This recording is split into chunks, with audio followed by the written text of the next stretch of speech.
আসসালামু আলাইকুম। চারদিকে সবুজের সমাহার, তার মাঝখানে এখানে একটি করলা বাগান। এটা হচ্ছে আমার একজন একজন কাকা, উনি সম্পর্কে কাকা হয়। তো ওনার নিজের হাতে গড়া একটি করলা বাগান। তো উনি প্রতি সিজনে একেক সময় একেকটা চাষ করেন। তো এটা হচ্ছে উনি শৌখিনতার বশে চাষ করেন। তাও আল্লাহর রহমতে ওনার এখানে ভালো ফলন হয়। আপনারা একটু দেখলে বুঝতে পারবেন। মানে এই যে এতটুকু জায়গা, সেই জায়গাটার মধ্যে উনি করলা বিভিন্ন সিজনে বিভিন্ন কিছু লাগানো। ওই যে উনি নিচের দিক দিয়ে উনি লাউ গাছ রোপণ করছে। তো আল্লাহর রহমতে এটাও বড় হচ্ছে, এটাও বড় হচ্ছে।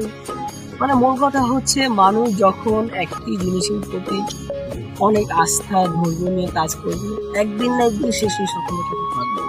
যেমন এটা গাছগুলো যখন ছোট ছিল তখন উনি ধৈর্যের সাথে অনেক সময় নিয়ে যত্নের মধ্য দিয়ে এই গাছগুলো বড় হয়েছে এবং এক পর্যায়ে দেখা গেছে এখান থেকে তিনি সফলতা পেয়েছেন। যেমন করলা, যেমন কি এটা হচ্ছে আপনার আমাদের গ্রামে যে বিল থাকে, বিল যেখানে পানি হয়, প্রতি বছর এখানে পানি হয়। তো ওই বিলের সাইডে উনি এখানে একটু চরের মতো তৈরি করছে, যার কারণে উনি যখন বর্ষা সিজন আসে এখানে চারিদিকে পানি থাকে, এই জায়গাটা কিন্তু উঁচু থাকে।